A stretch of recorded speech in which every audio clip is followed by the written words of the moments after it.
Hello,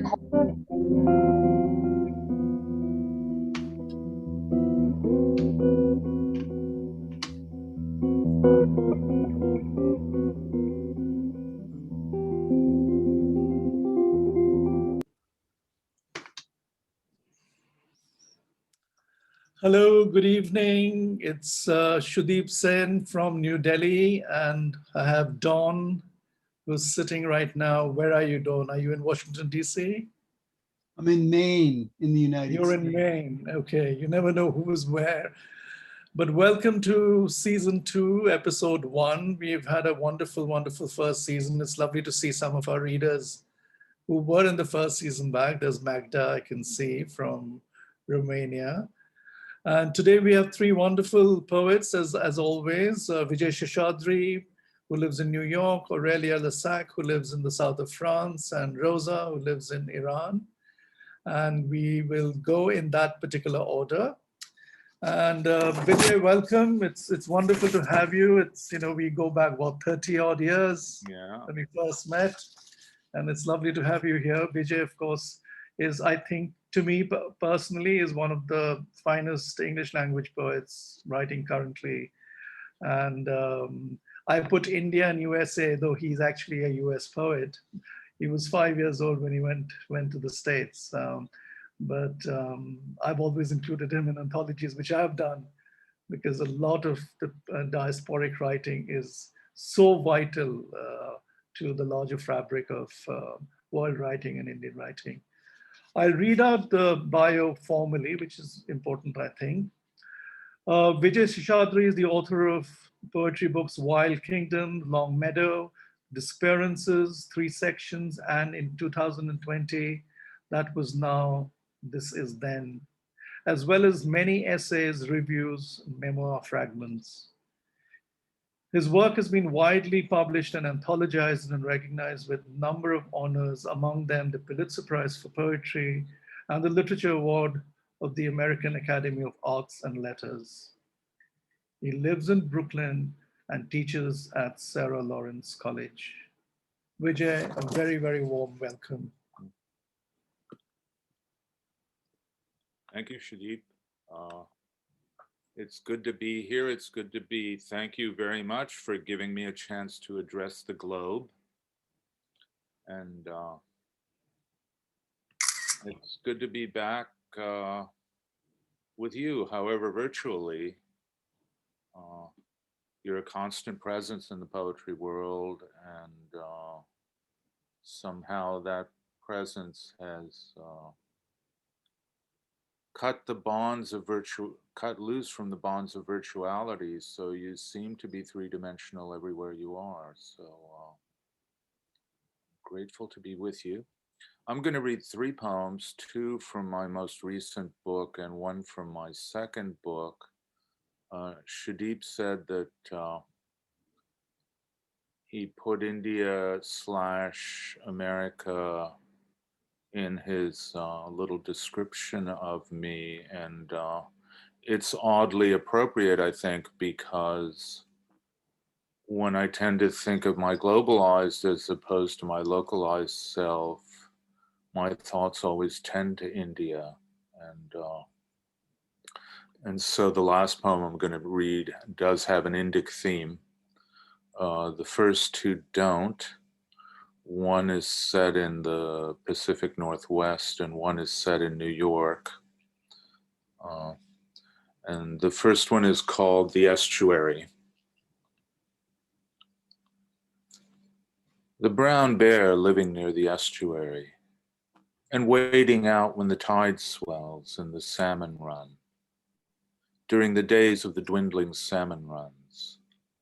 And slapping with his big right paw hook-nosed fish whipsawing inland to spawn.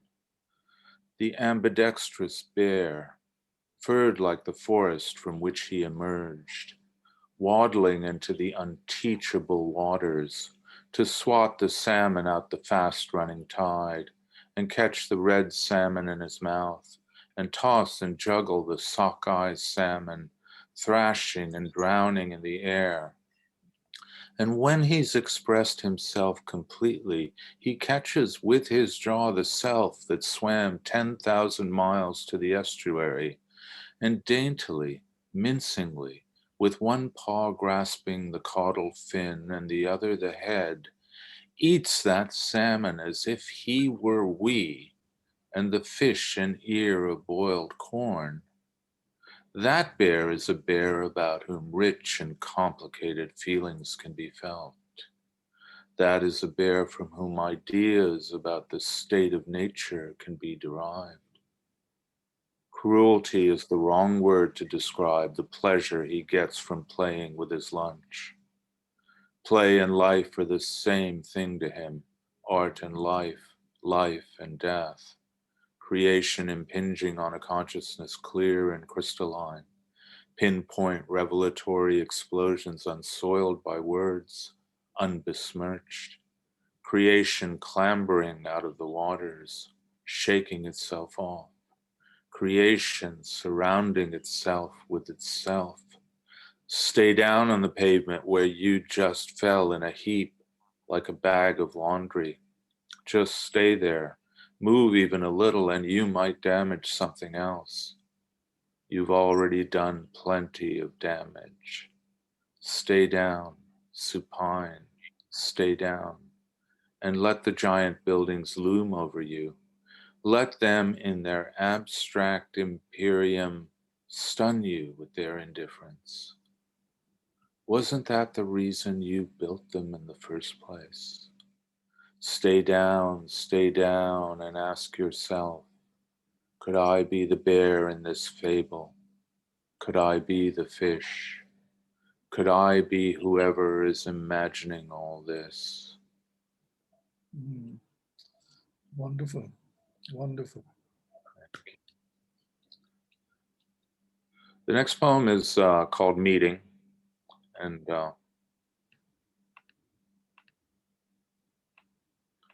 it's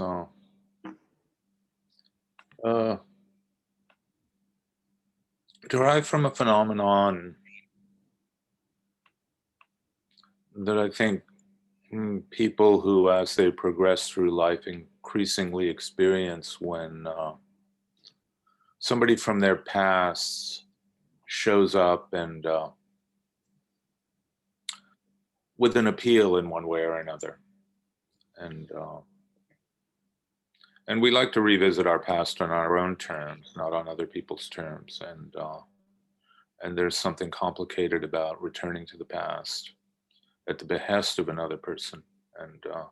And that happened to me at the time I wrote the poem.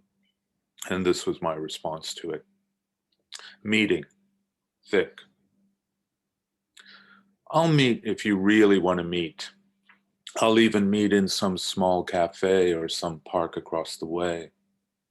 But I won't meet for long, and not for a minute will I look at you in your isolation, your human isolation. Looking at yours makes me look at mine. Transparencies of each other are they, yours and mine, and I don't have time for mine, so how could I have time for yours? When I knew you, I had time for mine. When I knew you, imagining my skeletal, streaming, solitary, oceanic swimming enlarged my dignities. Not anymore. No time for the nostalgias, infinite, infinitesimal, and the ones in between. No time to pretend I can sustain anyone or even understand how they feel, to show by the grave downward turn of the face, the haunted eyes, the image of an impossible inward stricken empathy. The contradictions are unsupportable, and I don't have time to not support mine. So how could I not support yours too? I don't even have time to write this text. See how uninflected it is, without rhetoric, expatiation, form, concreteness, geography, weather, flora, fauna, plain and bare, which shows you that I'm sincere. no Denali, no great rift, no 7-year trillium, and not one Phoebe in the woods getting ready to sing. The image of an impossible inward-stricken empathy. Brilliant, brilliant, absolutely brilliant. Thank you, Sudeep. And this third one, Sudeep, you'll, of course, have to appreciate or excoriate me for, because it's based on, a famous episode at the end of the Mahabharata. Yes. And it's, of course, I've mangled it terribly. And I think, I can get away with this when I'm reading the poem to Americans in America, but I have to apologize to you before I read it. And Not at all, not at all. it's called The Long Meadow. Near the end of one of the old poems, the sun of righteousness, the source of virtue and civility, on whose back the kingdom is carried as on the back of the tortoise the earth is carried, passes into the next world. The wood is dark, the wood is dark, and on the other side of the wood the sea is shallow, warm, endless. In and around it there is no threat of life. So little is the atmosphere charged with possibility that he might as well be wading through a flooded basement. He wades for what seems like forever and never stops to rest in the shade of the metal rain trees, springing out of the water at fixed intervals. Time, though endless, is also short, so he wades on until he walks out of the sea and into the mountains, where he burns on the windward slopes and freezes in the valleys. After unendurable struggles, he finally arrives at the celestial realm. The god waits there for him. The god invites him to enter. But looking through the glowing portal, he sees on that happy plain not those he thinks wait eagerly for him, his beloved, his brothers, his companions in war and exile, all long since dead and gone, but sitting pretty and enjoying the gorgeous sunset, his cousin and bitter enemy, the cause of that war, that exile, whose arrogance and vicious indolence plunged the world into grief. The god informs him that yes, those he loved have been carried down the river of fire. Their thirst for justice offended the cosmic powers, who were jealous of justice. In their place in the celestial realm, called Alaukika in the ancient texts, the breaker of faith is now glorified. He, at least, acted in keeping with his nature. Who has not felt a little of the despair the Son of Righteousness now feels, staring wildly around him? The god watches, not without compassion and a certain wonder. This is the final illusion, the one to which all the others lead. He has to pierce through it himself, without divine assistance. He will take a long time about it, with only his dog to keep him company. The mongrel dog, celebrated down the millennia, who has waited with him, shivered and burned with him, and never abandoned him to his loneliness. That dog bears a slight resemblance to my dog, a skinny, restless, needy, overprotective mutt who was rescued from a crack house by Suzanne.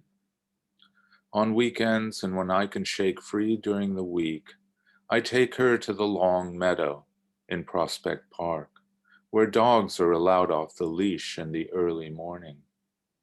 She's gray muzzled and old now, but you can't tell that by the way she runs. Thank you. It's wonderful, wonderful, wonderful hearing you read these out, actually, because I'm so familiar with these poems on the page and some of them from a long, long time ago. Sure. You have a penchant for writing long poems, particularly. I mean, you're known for that. And with that comes a particular kind of syntax, a sort of elasticity of phrase making. Mhm. Talk to us a little bit more about that, because that's quite unusual in the world of contemporary poetry, where long poems are not necessarily, apart from a few poets, in fashion, because Sure. it requires a particular kind of skill. Yeah, yeah. I mean, it's an interesting question, and I don't think I've ever been asked it, but I've always formulated in my mind a sort of answer to it or a discussion around it in this way. I think in terms of poetics, people have a range, just like there's a sort of range on the electromagnetic spectrum by which, you know, our eyes can register things. And I can go from a lyric of a certain size up to something that is pretty extensive. And I think the longer poems are kind of colonies of lyric moments rather than, you know, sustained kind of disquisitions. And I think a lot of this has to do with prose. I write a lot of prose. And so my poetry tends to sort of move toward the larger thing. But one of the things that I most admire and envy in the vast scheme of poetry are poets who can go very small, who can become atomic or subatomic, you know.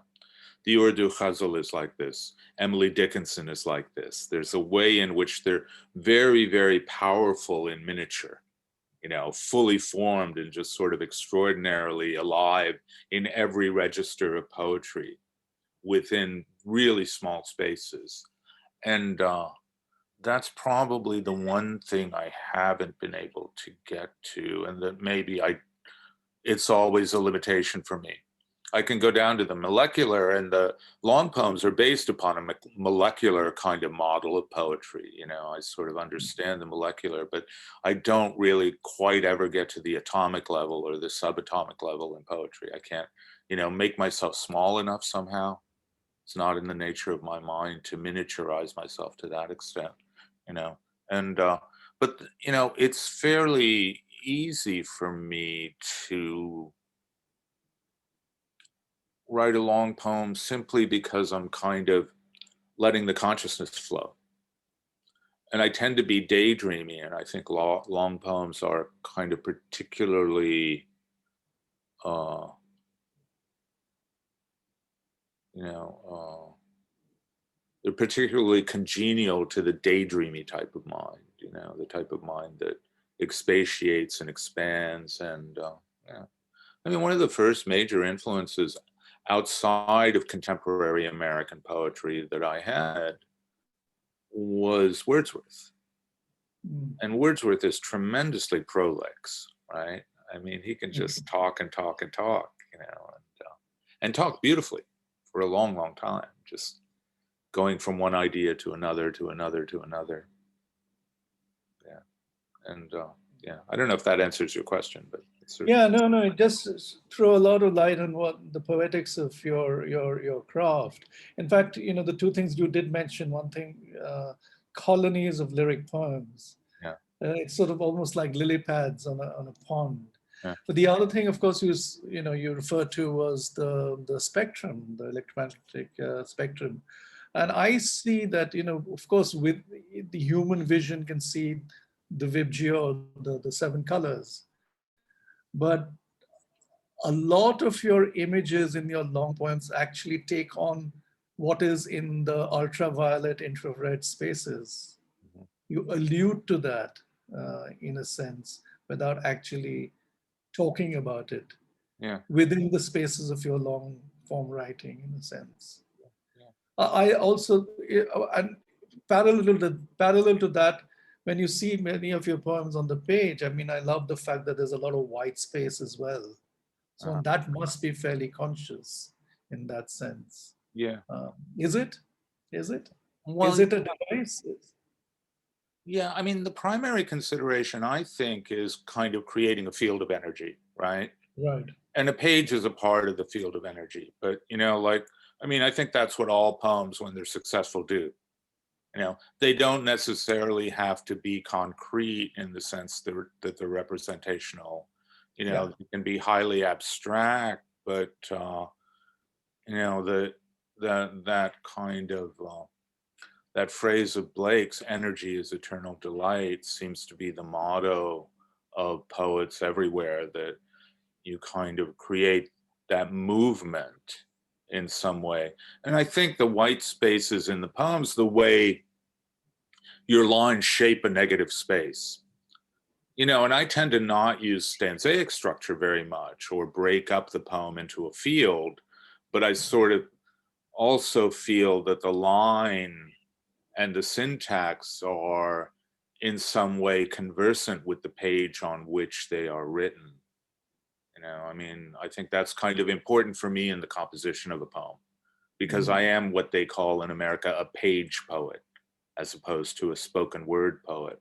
Although I think my poems speak off the page. If they don't speak off the page, they're not really poems. And so, yeah, I mean, I like that blank page and fooling around with it. Yeah. Yeah, the page part is interesting because, depending on who reads your poem, because the first time I encountered your poetry, it does present itself as a block of dense text. Right.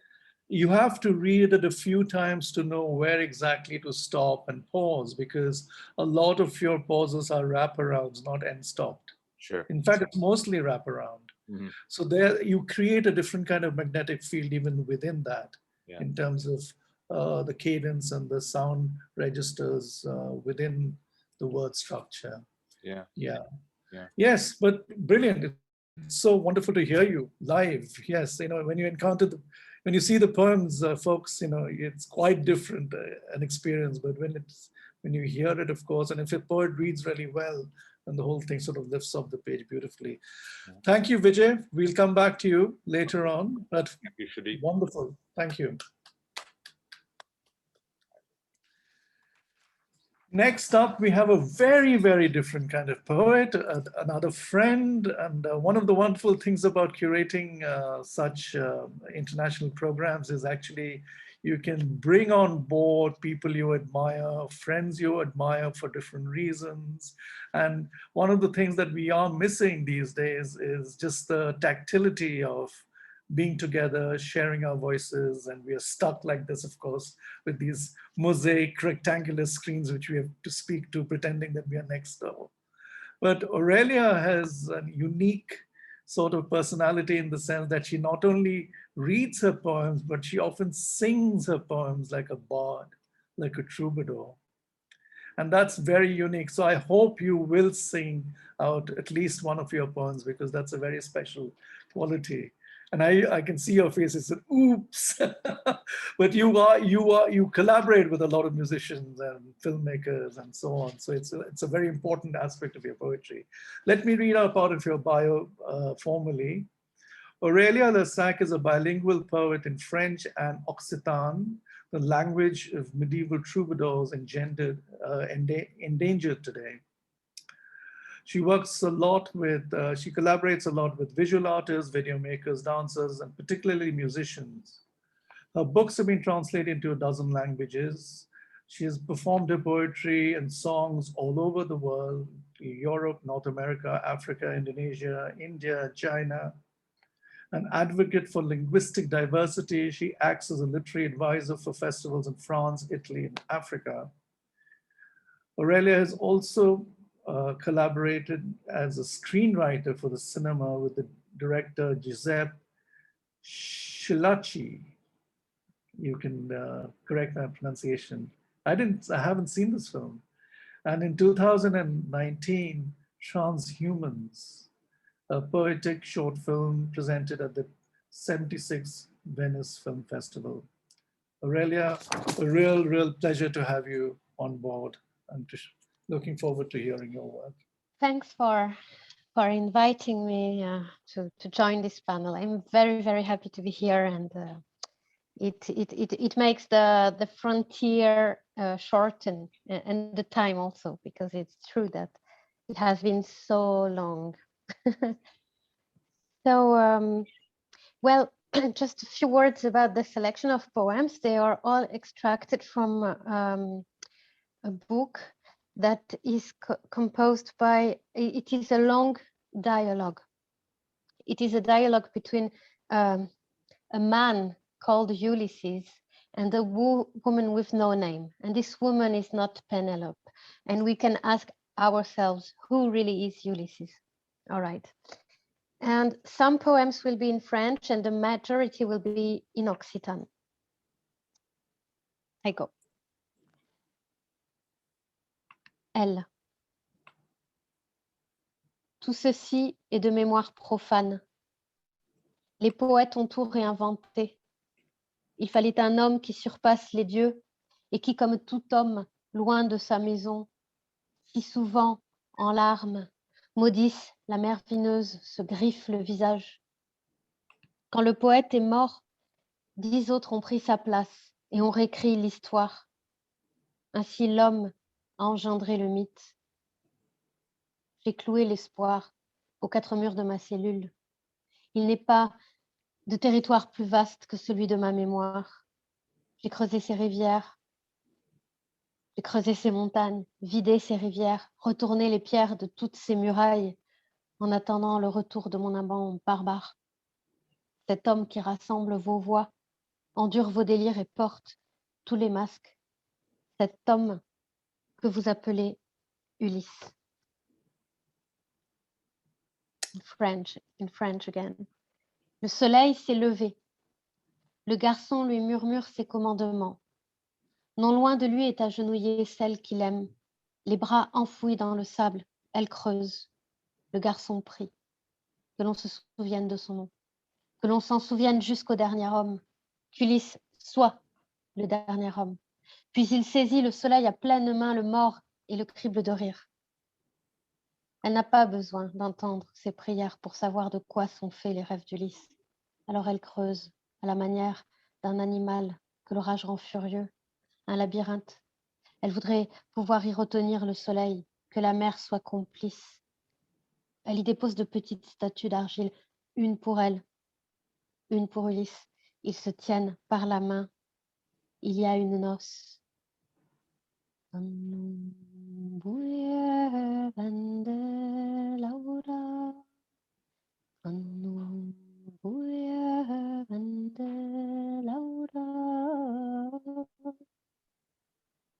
Mais le labyrinthe est de sable. Chaque matin, il faut tout recommencer. Et quand vient l'heure de la noce, elle jure 2 fois. And now, Occitan. Aurelia, do you want me to read Yes. one of the first one in English as well? Yes, Yeah? of course. You can read the L- first one because L- it's a prologue. It's the prologue, Yeah. and I think it's quite important to set Yeah. the tone. Yeah. Yeah. So her L is titled She. I've put it up on the chat box so you can follow me. All that follows is from profane memory. The poets reinvented everything. They needed a man to upstage the gods, and like any man far from home, with much weeping to curse the wine-dark sea and tear at his face. When the poet died, 10 took his place and rewrote the story. So man created the myth. I nailed hope to the 4 walls of my cell. There is no land more vast than memory. I hollowed out its mountains, drained its rivers, searched the stone of all its ramparts, waiting for my errant lover to return. The man who rallies your voices, endures your delirium, and wears every mask. The man you call Ulysses. Thank you. Now I give the voice to Ulysses. Ulysses, te boli retrubadrollo, retruba aquellos chur de ventados que escalpraban ta cabelladuro de saplo e de sal. Allaro gagnavos macauno da passet, que remiresse ta coffo e ta mineschero. Parlavos pa mai, fazios de gestes larc, lus sulel di tunneschino fazios moure las umbros et ta pelabireino. Bali, enguliamas man de drolie d'arieta nucco, portata caro come un calissi e danza come un sec. Bali fregat un pet in appusco freddo e che tu rire mi devore. Bali, dormi cambelios e che lei cabros da valen nusere per annunziare la sero. Te vali bei repartie de muras sul per reculier al bruch de lai campanos animalos, lai perlos de sapro e de sal, de azuros de tus pelses.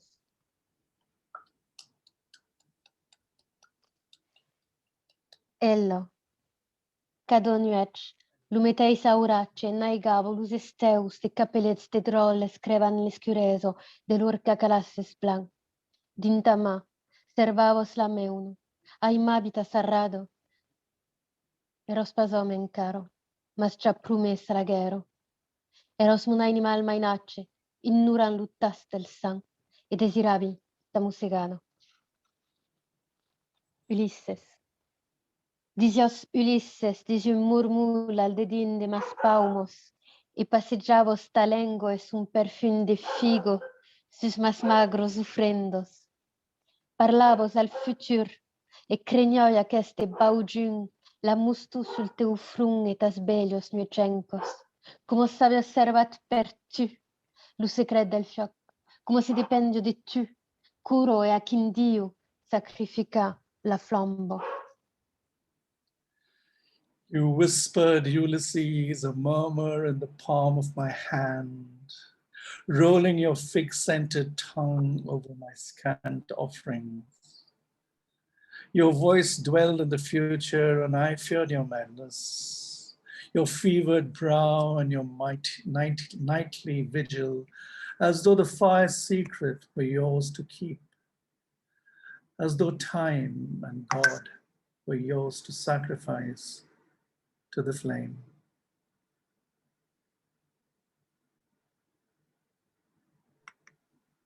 Elo. Dúnome un nom, Ulisses. Dúnome un nom que te posco esperar. Serai aqui, e ora l'umiral, e parlarem de tu e eu, e l'altro al dedin del miral. La rechionarai aqui. Sempre de Galicia l'arrastino cadiero al biais des aucels. Am la duru di ma queiso per me pa perdere da quel costat del miral. Lumati portarai mus pendenda Aurelios, lus portarai mai beleu al liec si me debios susprene al mitandere nuec. Ma sei pa de nu, così saupre, calo, dentrelo, uieu, belio. Lovely. Ulisses, te dona un nom. Te dona un nom cambalos in un negre am de grangusses, din de carrieros desertusos. Te dona un nom cambasa la ribiero entengudo de nuec, en ninnura los homes que se son perduts en te cresenzas i. Soffrirai di rances, e per lo spelai un cutel pa mai gran che rupusse, un cutel di bori che orai raubata pre plu battaglio, lo presenti un defu a un altro feno, e te caldrà pensa a elo, a sus lenzols fred al traug din la poccio alla plasso del cutel. Tu offrirai de bruts d'erbos che orai servat l'untenciu ma solo, e che crei sono aquí un repauso nus cosses, e se chilion, come de sentinelos, al quite pu, un saccavo refugido. I keep going? Yeah, maybe one more chant, Okay. yes. One more Okay. section. Okay. Okay, we will go directly to, okay, we will let her speak. Which one? Sorry, number? When she says that she has a bracelet at each ankle. So that's chant number. She, I wear a Yeah. bracelet, ok? Okay. Porti un bracelet a cada pé. Cal dire che fai un pau come voli. Pas d'homme, pas de nom, pas de fil aqui. Tutto solo soy la reino. Oh, m'appellavo a tal Ulysses. A cos qui com per eu, és un pau tutto che sui. La reino. És aquello que la paraula. A un rei. E suben lluent amb de cabals. Non, pas los cavalons de la muntanya, non. De cabals grandasses, raubats de perrier, amb de bravos maissos, il col solid aquí, un esplantat lo cap. Aquí. Las parets són autos. Se danso a un enturmaselo, danso pas jamais. Y a pas de musique, pas de vus fora la meuna.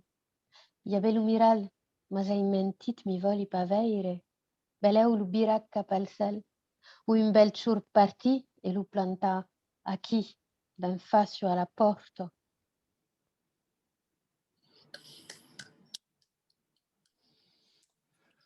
Wonderful, wonderful. Aurelia, this is a real surprise for me because I haven't seen this at all. These must be fairly new, right? You haven't, what do you say? I said this is a real surprise for me because it's very different from the poetry I read before. Yeah, These that's my last book. is your new work, is it? Yes. Yes. Tell us about this whole structure of a verse. It's almost like a verse drama, isn't it? With characters. Indeed. Well, yes, indeed. My intention was to, how can I say?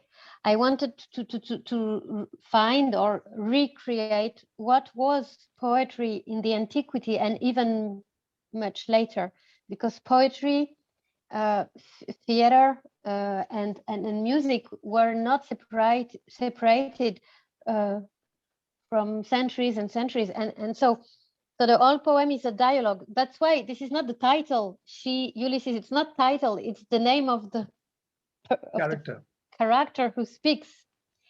And there is 8. I called it canto, but it's a kind of reference to the troubadours tradition, because the troubadours, they didn't call the poems, they called it songs, because of course it was sung, so it was songs. And some languages kept this very same unique word to call a poem. I mean, in Hebrew, a poem is a song. In the Balkans, also in many languages, poem and song is the same word. And in Occitan, it was the same until recently. So there are 8 songs, but the songs are equivalent to act. How do you say in a play? Yeah. So it's like 8 acts, and in introduction of each act there is a kind of a poetic prose, and the role of what is said in this poetic prose is the same role than the chorus in the antique drama, because I say what is going to happen in a poetic way, but then it happens inside the dialogue. So, well, so it's a way to write theater as a poet. So those little prose introductions are like stage notes, stage directions in a sense. Quite different from a Greek chorus, because the Greek chorus acts quite differently. It's sort of partly the Greek chorus would sum up things and foretell things. But it's exactly what happens. It's sum up. It's not stage notes. It's really a sum up of what is. It's an alternative, but it is a sum up of what is going to happen. But it's everything in the introduction of each act is said by a third voice. So maybe it's there that the poet's voice is staged, because then it's just her with her subjectivity and Ulysses with his subjectivity, and they go really wrong. But the voice who speaks in these parts sees what is happening and cannot do anything against it. So how long is the whole thing? I mean, is it a book-length poem? Is it one poem in the entire book? Yeah, it's a book. It's a book. Right. So whenever you are reading, you're only reading extracts, I'm assuming. Yes, yes, I Yeah. have to cut and try to make it having a sense, even if I pick poems. And I have to say, because I think that you publish you put the English translation, so I have to say that it has been translated by Madelaine Campbell. No, who is I've from put, Scotland. when you were reading, I was putting all the translations up as well, and I've put Madeleine Campbell's name. Voilà. Yeah. And so it's not published yet as a book in English, but it's translated and it's looking for a publisher. And it has been published in Chile. It has been published in Spanish already. Tell people about Occitan a little bit. I mean, not a whole lecture, of course, because it is a very but unusual thing, yes, and I know faulty. about it through you, but Yeah, it would be worth talking about, and the fact yes, that you continue writing in it to keep up the yes. tradition. So Occitan geographically is spoken in the third south of France, from west to east. It's also a little bit spoken in Italy on the west part of Piedmont. And it's also spoken in Spain in Val d'Aran, where it is an official language. So it is a Latin language. It's a Romance language. And we can say that Occitan and Catalan are are like brother and sister. They are still close. It's different languages, but they are very close. While I would say Occitan is cousin with the other Romance languages. It's a minority language. It's very, very endangered nowadays because there is no kind of politic to preserve and to save and to even recognize the regional languages in France, which is a real problem. It was spoken in the south of France until, 50 years ago, lots of people spoke Occitan every day, but now it's gone. I mean, you can't go in a street and hear someone speaking Occitan. The only person who still speak the language are people are very, very old, or people who choose to speak and to learn, and it's not that easy to learn it. So, but we have two traditions. I will make it short. We have a very important literary traditions because of the troubadours, who are from the 12th and 13th century, and they are the fathers of lyric poetry all over Europe, and all over the poets then from 14th, 15th century always mention the troubadour as their masters, etc. We even have a Nobel Prize, Frédéric Mistral, who wrote in the Provençal dialect. My dialect is Languedocien, another one, but Mistral had the Nobel Prize for his books, poetry books in Occitan. Yes, and I would love, I answered the chat. So, and we have an oral translation, very important, tales and songs, etc. Like every language, I mean, it's not special. I mean, yeah, like many old languages, yes. Yeah. But thank you so much for keeping this unfashionable fashionable, because you're one of the few people, you're doing your PhD, or you may have finished your PhD in this. It's finished. Thanks it's God. Finished. Wonderful. Yes, Wonderful. but it was about Occitan. PhD with hardly any supervisors, because there are not too many people who can supervise it. No. It's a wonderful thing. You've been doing this for decades now, but it's just a real, it's really pleasing for me to see this new work, because I'm familiar with your older work, which is very, very different from what you're doing now. And thank you so much for presenting it. Thank you. Thank you. Wonderful. And finally, we have from Iran, Rosa Jamali. Rosa, can you hear us? Because I know your audio was acting up. Can you hear us? Yeah, I hear you. Have you got my voice? Yeah, I I guess you have my voice, but there are Yes. some delays in images, and Yeah. I have your voice Okay. clearly, but So the only thing sometimes it freezes and so I the only cannot thing see I need you. to tell everybody that So, not to ruin your program, I prefer to read it as fast as possible, because yeah, there might be some disconnections, or there might be some blackouts. It happens here. I know. So just So I bear don't with her have your reading voice because it clearly. sometimes comes to us slightly delayed. So if that's happening, just bear with it. So Rosa, let me read out part of your bio. Rosa Jamali is an Iranian poet, playwright, and translator. She studied drama and literature, the Art University of Tehran, and holds a master's degree in English literature from Tehran University.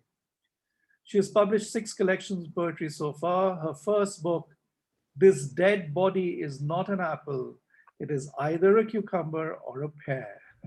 What a wonderful title. It was published in 1977.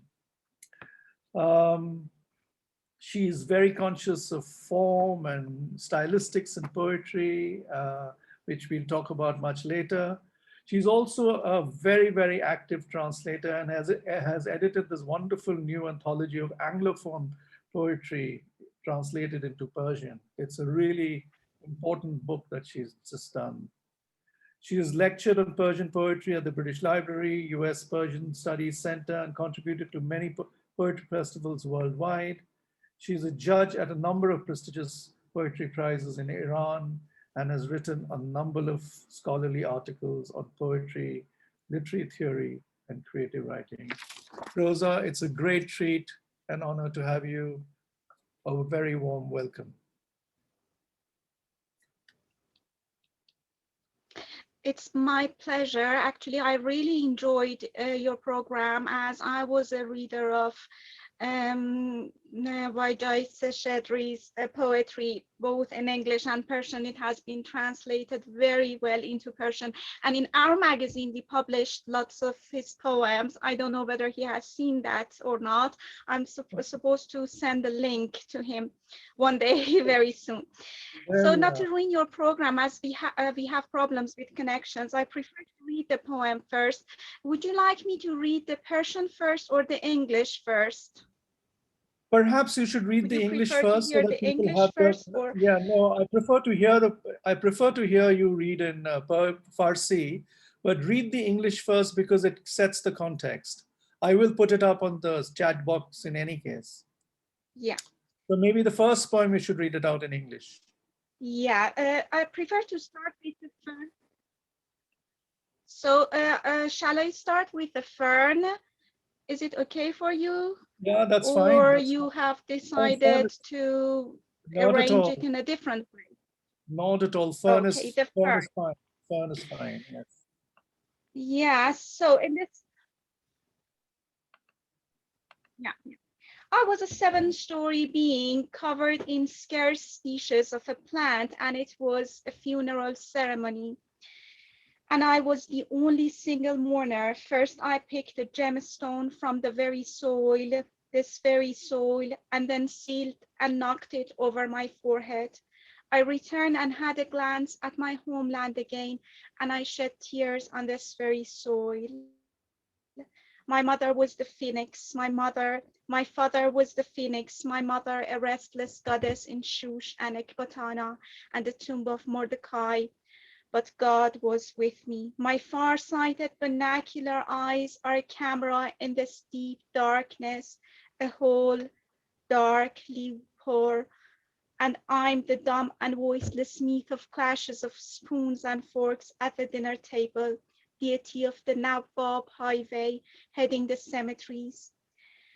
At east end of the city, what's pouring over your head, blow by blow and non-stop, incessantly? What is this entire dirt and filth in thorns and dust, which is covering things in a very slow pace, gentle and soft? What is it like? What could it be?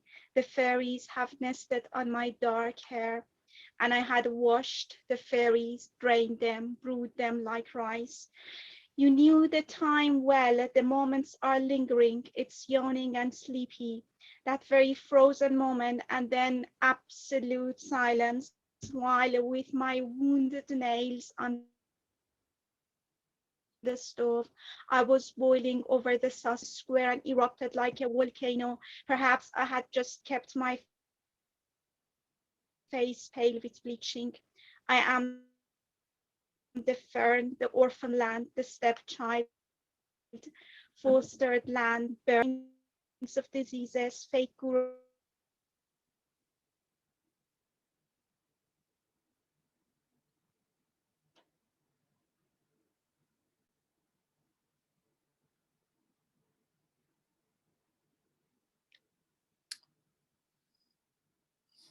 She's probably having trouble with the audio bandwidth.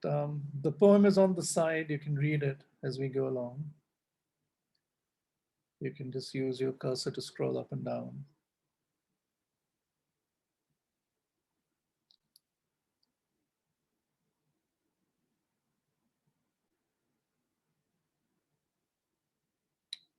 John, can you hear her? She fell off the net.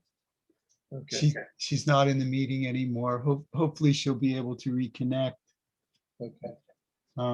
It's There she is, isn't she? She's back. But she's Rosa, you're muted. You need to unmute. You need to unmute.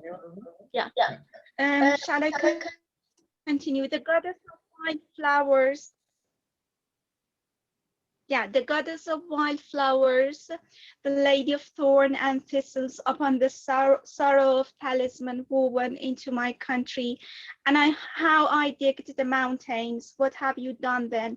Only a handful of soil which has been displaced makes me bewitched forever. Ashes which have been sprinkled over Bozorg Mehr and Yazdgerd and the great republic. My ashes which have been spread over the seas and over the far oceans, and I have been resided in the waters of the river Euphrates forever. The stale smell of dampness, the spider which has nested right over my head, and you had foretold all this. You had already seen it. The naming ritual is over. Turn off the lights. Tomorrow is a Saturday. Oh, I will not sigh. Mirrors have grown over my index finger, for I have wept the waters of 7 seas in 6,000 years, and I have taken refuge in the corner of a chair in fury.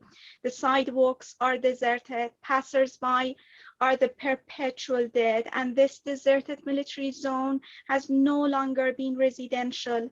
I yielded to the winds and packed, giving away my body and giving my soul to the windshields. It came to pass in a second when I became a yard bird, a captive for thousands of years. To the bitter end, my words were ashes and carbon dioxide, coal. The fern is an ill-bred wild seed off the rails that is not given a name, not called by a name. It is exactly like a lettuce leaf, not happened to be named, but it's been peeled, sliced, misshaped, warped, and deformed. Why should it be named in the first place? That's it. This long poem is over. Yes, we'd love to hear this in Farsi now. Thank you. I don't have your voice now. Can you hear us? So I would go to the Persian. Sarah. Yeah, I hear you. How about Yes. you? Do you hear me? Perfect. Yes, we can. So سرخس 7 طبقه بودم، گیاهی مخصوص به تن داشتم، در جشنی شبیه مراسم ختم شرکت کرده بودم. سنگ بر پیشانی برگشتم، بر سرزمین مادریم بار دیگر نگریستم و گریستم. پدرم سیمرغ بود، مادرم الهه‌ای بیتاب در شوش و حکمتانه و مقبره مردخای، و خدا با من بود. این چشم‌ها دوربین من شدند در تاریکی محض مطلق، و من اسطوره گنگ برخورد قاش و خواب و چنگال بودم در لحظه شام. ایزدبانوی بزرگ راه نواب، منم به قبرستان میروم.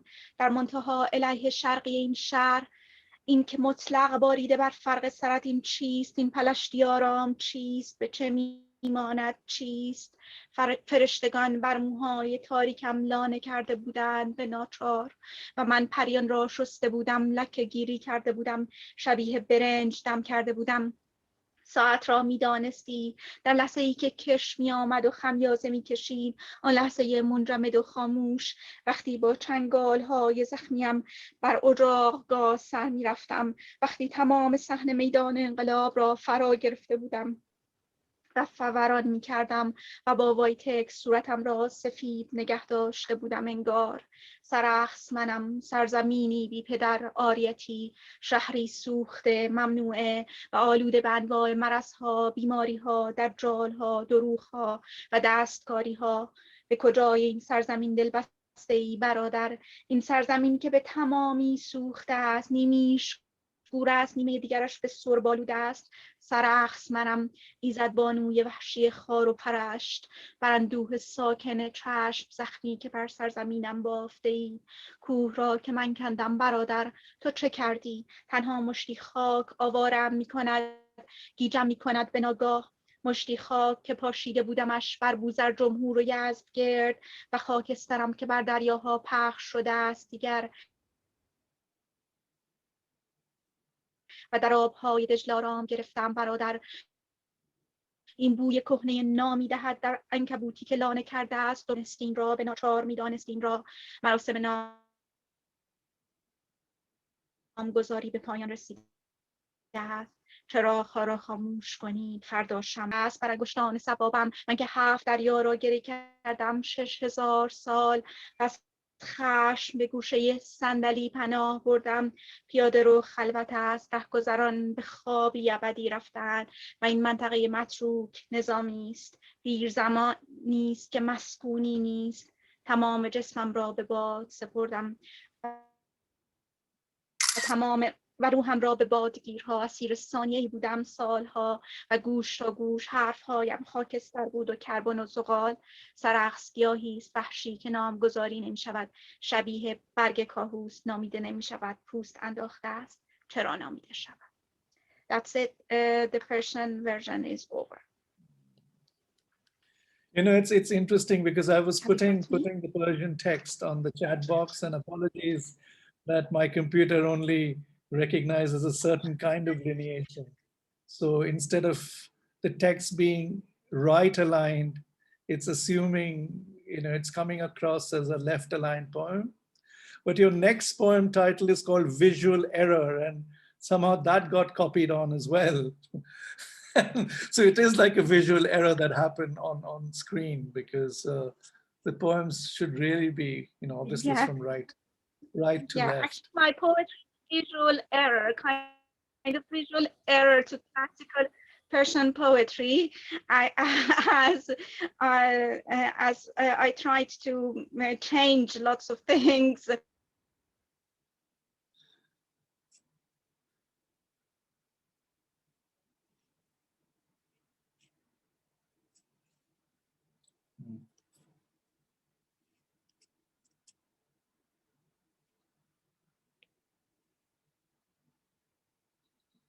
Dawn, where are we with her?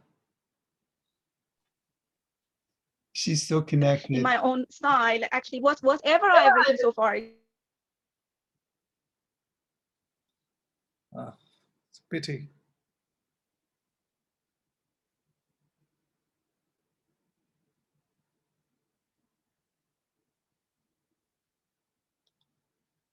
Is she still in the room, Dawn?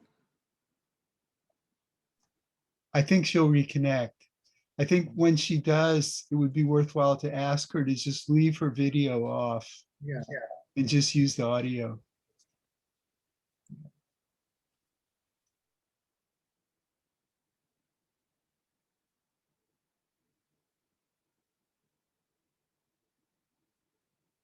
But the wonderful thing is just, there we go.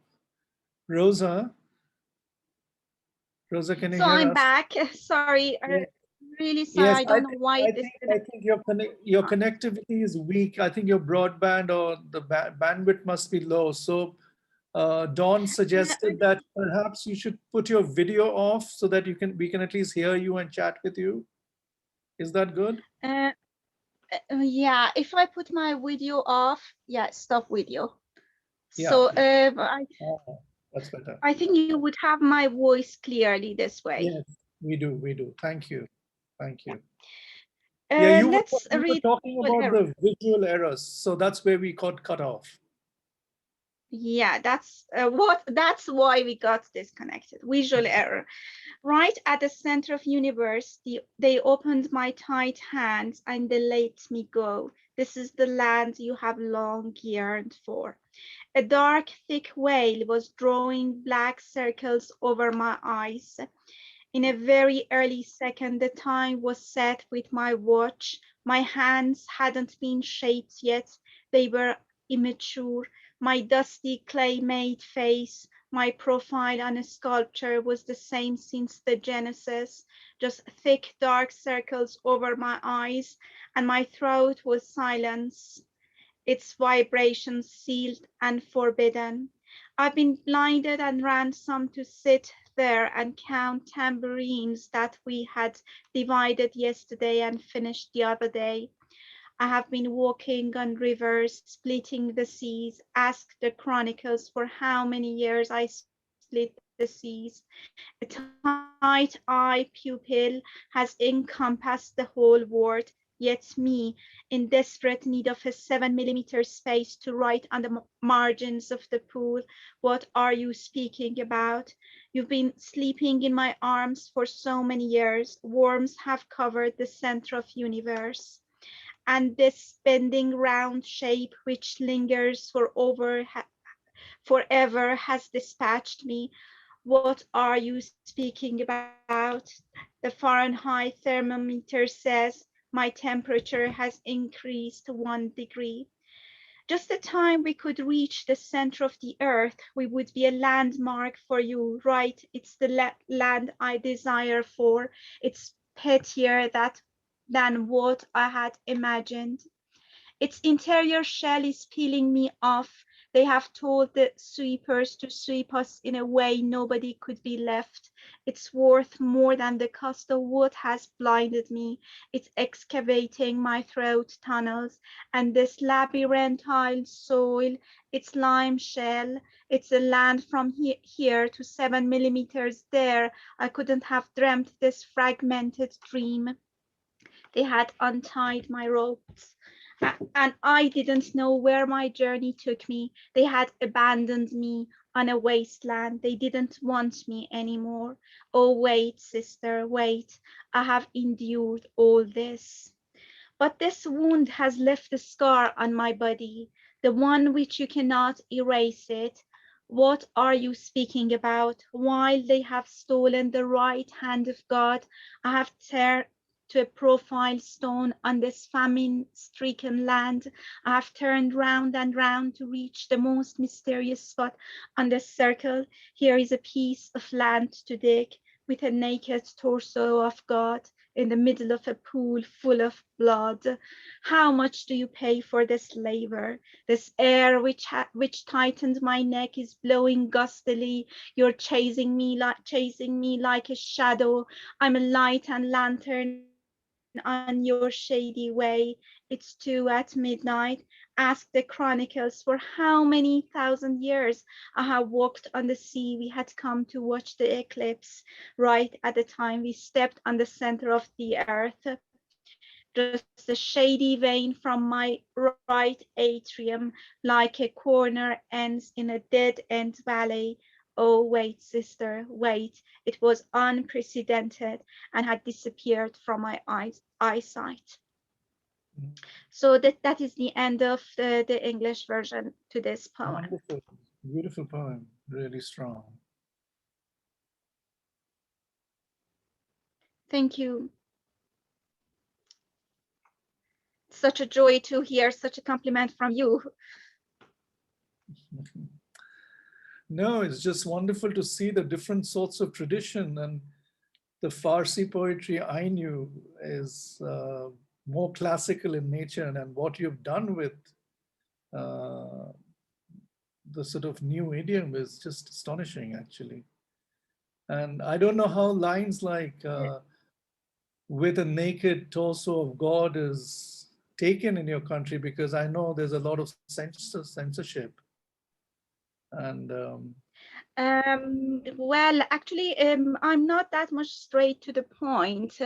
And we have a tradition by mystic authors, which is called Shat, actually writing in a kind of automatic way, as surrealist did. So I did these two poems I read has been written in that kind of tradition, a kind of automatic, actually automatic writing, which comes from the mind without much actually revising. And we had this tradition in actually mystic Persian writings, like actually not the sonnets, not the sonnets of Rumi, but we have lots of writings by Rumi which have been written in this tradition, or some other mystics have written in this tradition. So actually my lines sometimes go very long and sometimes very short. This type of style has come from that tradition. Actually, in sonnet, in a traditional form, styles which have been defined in poetry, in Persian poetry. So we have ghazal and qasida and so, but we have much more freedom in that kind of writing, which is called shat, the writings of mystics. so, but Do you hear so me? the Have you other, got my other point? forms you were mentioning, like ghazal and the others, that's very, very strict, isn't it? You have to adhere to a certain kind of paradigm and metrical norms. Yeah. Yeah, it's strict. In Ghazal and you know, they have defined the subject. If you want to describe the nature, it's better you write Qaside. If you want to talk about love, it's better you write Ghazal. And if you want to just narrate a story, it's better you write Masnavi. But actually, I myself, I found my style in actually mystic writers, but in modern poetry we've got Nima, who changed the style, actually who changed the style of sonnets, ghazal and qaside, and he created some new actually styles, like before him Charpare, a new kind actually came into fashion, and he tried to write poetry in free verse and blank verse. Blank verse mostly. Free verse came into fashion after actually his revolutionary ideas in poetry. Which year? But Was generally, sorry, can you I repeat said, this question? which year would that be when free verse became more fashionable?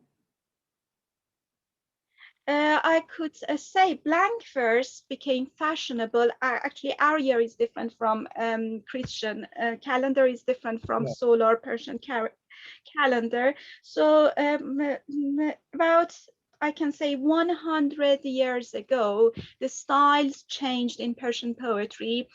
Some new styles came into fashion. So generally we can say old styles were not polyphonic. The time I can say parliament started in our society, that monarchy, the system of monarchy changed. In poetry, the same thing happened. New voices, like not creating a poem in one voice, in different voices, because at that time they used to put poetry into songs and just recite it in the streets. Some revolutionary people 100 years ago, when they started the constitutional revolution in Iran, the same time poets changed the style. And I can say in 20 years, blank verse became into fashion. About 70 years ago, I can say that free verse actually became quite common, and lots of poets applied that, and they started writing poetry in free verse. But the stream of consciousness style which you've been presenting here is a very, very old style, isn't it? It was one of the parallel styles from the past. you can find it in mystic poetry, like actually in Ghazaliyat Maulana Rumi's poetry, you can find the surrealistic expressionistic style. But I cannot say all poets use this style. Again, we have Indian style of Persian poetry in which poets became images. Like if I don't know whether you could read Bidel in Indian, or you can read it in English, but it's again the style is imagist. He's an imagist poet, and he writes in a kind of automatic writing, surrealist, tried that. And I can say in Indian style of Persian poetry, which I feel so close to that, we have the same, actually, not the stream of consciousness, and not just narrating from the eyes, from the point of view of somebody who is seeing the things as just as objectives. A kind of subjective style is that. One of the wonderful things about today's panel, and every time we have a session, you know, the energy, as Vijay was saying, the energy field, you know, is remapped, because depending on where you put the magnet or which polarity is being, you know, shifted, the iron filings rearrange themselves in different patterns. And today, all the three poets are just so strong when it comes to the oral voice, but on the page. And this whole, the whole idea of having characters within the poem is not something that you encounter. Aurelia's, yours was like that. Rosa in a different way is like that. And Vijay's is not like that, but in a sort of interior sense, the interiority of Vijay's poetry is very much like that.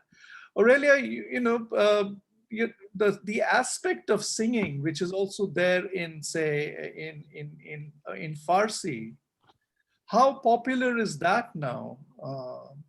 Because people shy away from such things. Yes. As we Well, about earlier, you know, there's performance poetry, and with performance poetry, you can sort of possibly do a bit of that. But otherwise, when it comes to page poetry, people tend to be much more. Yes, it's true. It's true.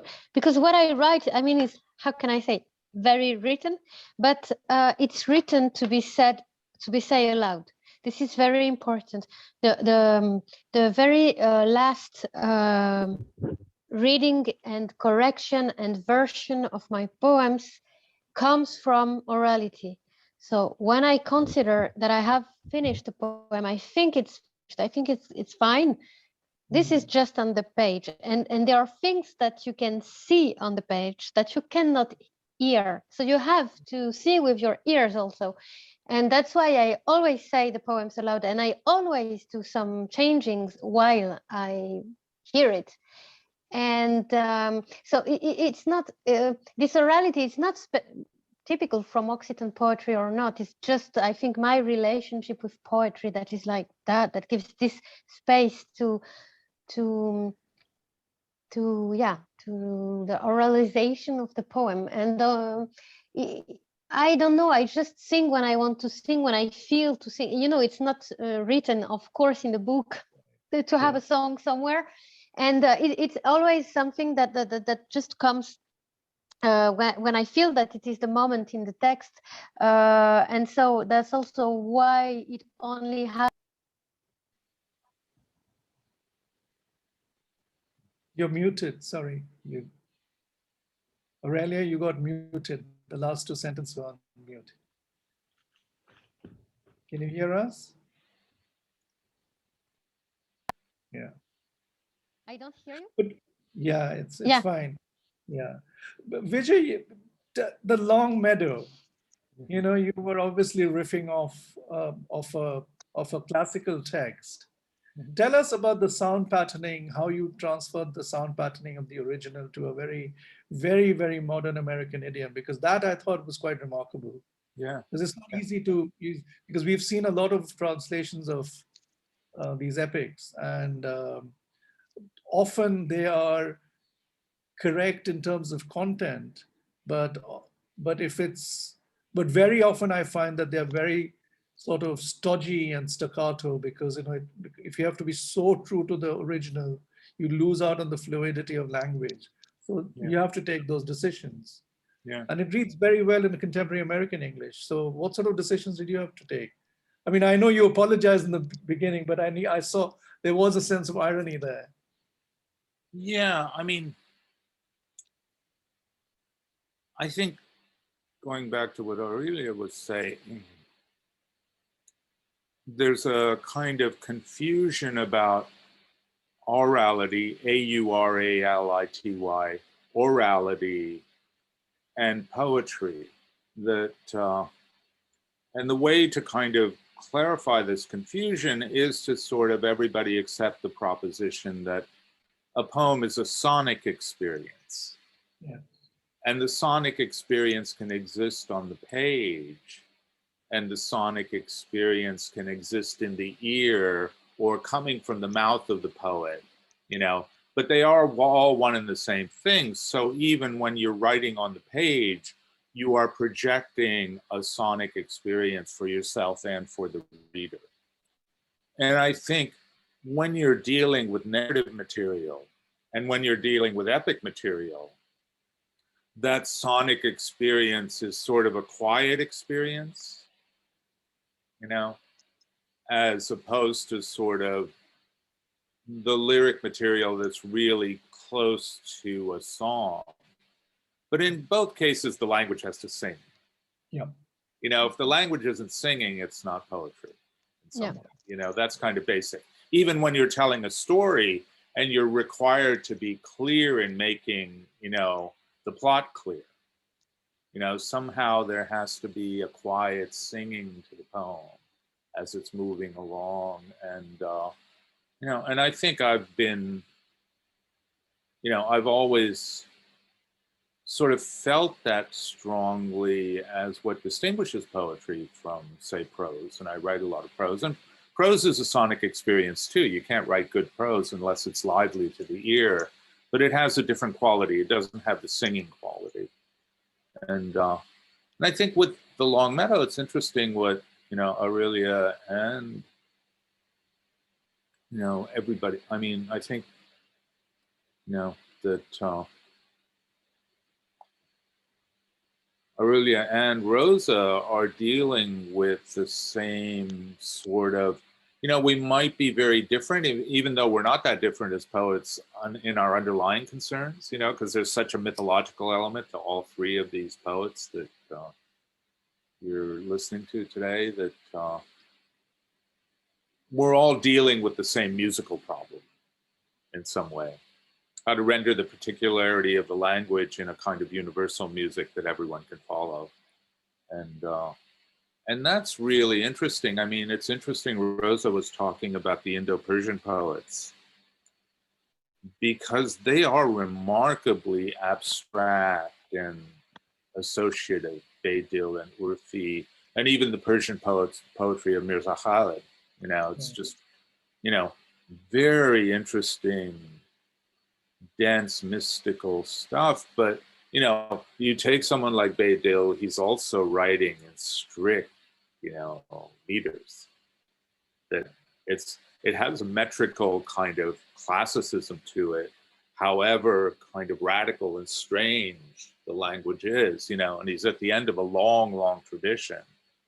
And the mysticism and the sort of automatic writing quality of a Indo-Persian poet like Baydil is very modern, even though the metrics are extremely classical. And that tension makes certain traditions of poetry so interesting and compelling, In fact, we had a wonderful poet earlier on, and Indran is here and Sasha is, they're both here. Alihan from Tamil. Uh-huh. And it was an extraordinary experience hearing him read out the poems. And then, of course, Sash read them. They read the English translations in very, very pristine English accent. And when I had read the poems out, I was thinking more in the Tamil tradition, reading it out in that sort of wonderful echoey refrain, and the same thing happened to me when I was hearing Aurelia and Rosa today. Just them reading. The subtonal quality is also very important, because you read a word and the 2 or 3 sort of half phrases that echo, which follow the phrase, is terribly important, because when you're reading that, you need a particular skill to read that, because you need to give space for that echo to be accommodated within the language space as well. Yes. Rosa, tell us about, you've done this, she's done this major, big, fat anthology of Anglophone poetry. What got you interested? I mean, it's wonderful to hear that, she's translated Vijay into Farsi. Vijay didn't know that. I didn't know that. No, I haven't translated him, unfortunately, but one of my friends and actually a professor of Tehran University in English literature has translated him into Persian, and we have published that in our magazine. I'm the editor of world poetry in that magazine, and we really enjoyed the poems. And even I think on Goodreads website, I wrote a comment on one of Vijay's books, and one of his poems, which was about ordinary life in an office or something. I don't remember the lines, but I've written a comment on that.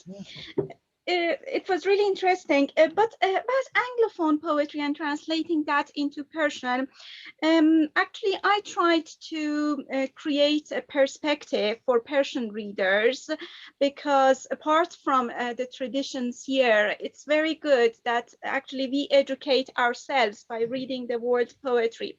Mostly, I can say, previously at the time of revolution, mostly actually left-wing poets being translated into Persian, like Neruda.